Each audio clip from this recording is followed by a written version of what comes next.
What is up, guys? Welcome back to another video. As you guys can see, my car is on jack stand and you already know what time it is. That's right, so you guys can see the BC Racing. It's going on the G. So you guys know I've been on stock right high for the longest time, and I just did this side, front and rear. So I'm gonna do the other side and yeah, show you guys how to set up the preload on the rear and stuff like that. So I'm not sure what series this is, but this is a separate shock and spring, and it's a bit different than these kind, which the preload would already be set from BC. But yeah, super excited, and hopefully the car will look good. So yeah, pretty much first thing first, you want to take off those two nuts on the top, and then after you loosen the tension, you want to undo this bolt. I think it's a 14 or a 17 or something, and then your shock will come out. And then the next thing is your spring bucket. There won't be a lot of pressure on the spring bucket, so it's just one bolt here. Undo that, press down the spring, and then press on the spring bucket, and the spring will come out. So yeah, rear is quite easy to do, and yeah, just like that. That's the spring. You don't need this. If you go with coilover, you can chuck that or keep it. And you do need the bottom rubber to transfer it to the new spring. And just like that, the bottom part is transferred over. The top, you want to have your hat, and then make sure you tighten them down, or you can adjust them later on when they're in the car. But yeah, now it's time to chuck the spring back in the spring bucket. So what you want to do is, after you chuck the spring into the spring bucket, the spring will still be loose. It'll still have like room to wiggle. That means it's zero preload. There is no preload on it. And I'll show you guys how to properly set up your preload. Now just like that, the BC is back in the spring bucket, as you guys can see, and this bolt has been tightened and torqued down. So I think this is 72.5 Newton meters. Now there's no preload. You guys can see the spring is still loose.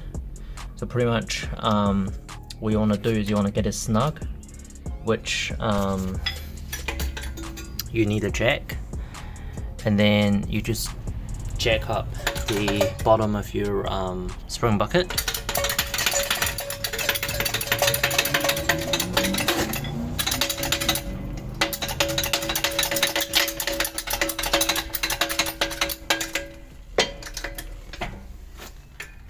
And you don't want to jack it up too tight. You just want to put a little bit pressure on the rear, so the top is sitting flush with the body. Now it's not really moving. What you want to do is you want to get the tape measure. You want to measure from the bottom of the spring to just maybe to that, or to wherever you want to measure. You just want to measure the spring height, and you want to remember that number. And for this type of shock and spring that are separate, you want about 7 to 10 millimeter preload. So pretty much what you want to do is you just want to compress the spring, and then you measure it again. Like after you compress the spring, after you jack up the spring bucket, the spring will be shorter. You want that to be 7 to 10 mil shorter, and then you want to put your shock, the upper two bolts, tighten up, and then you want to jack up your whole hub to try to line up the bottom of the shock to your hub.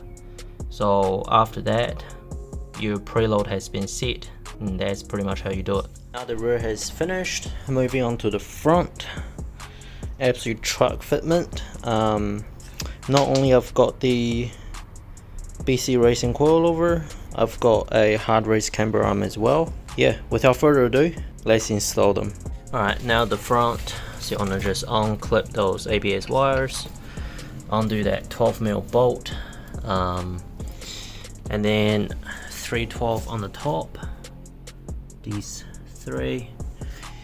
After that, you want to undo that safety pin right here, undo that bolt, I think it's a 17 as well, and then your whole, what do you call this, your whole suspension will drop.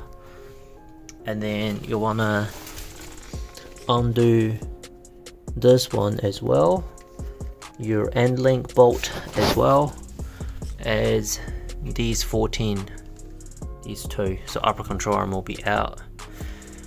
So yeah, pretty much that's it. I'll show you guys when I'm done.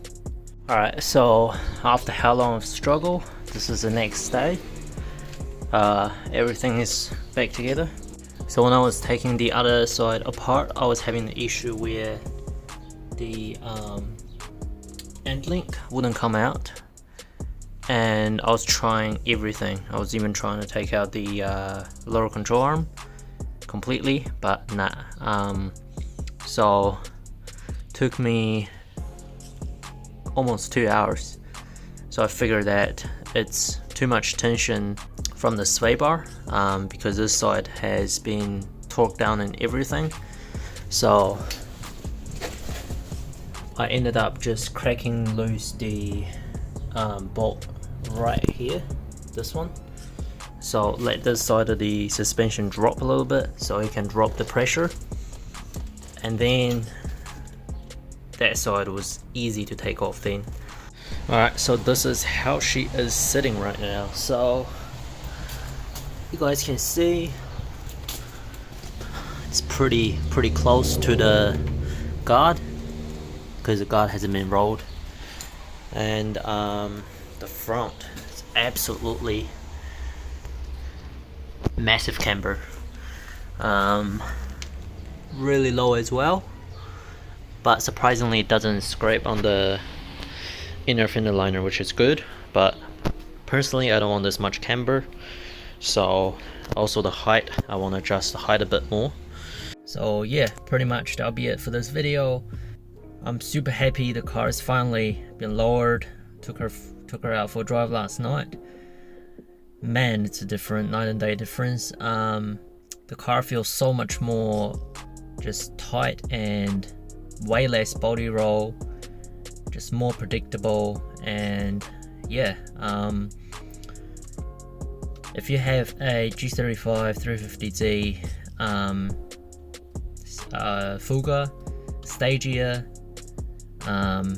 I'm pretty sure they're all rear separate shock and spring setup. Make sure you do the preload correct, and also the front, don't make the same mistake as me, completely torque down one side and have a absolute shitter time doing the other side. Make sure there's no tension on the sway bar on the other side, so when you're taking everything apart it's a lot easier.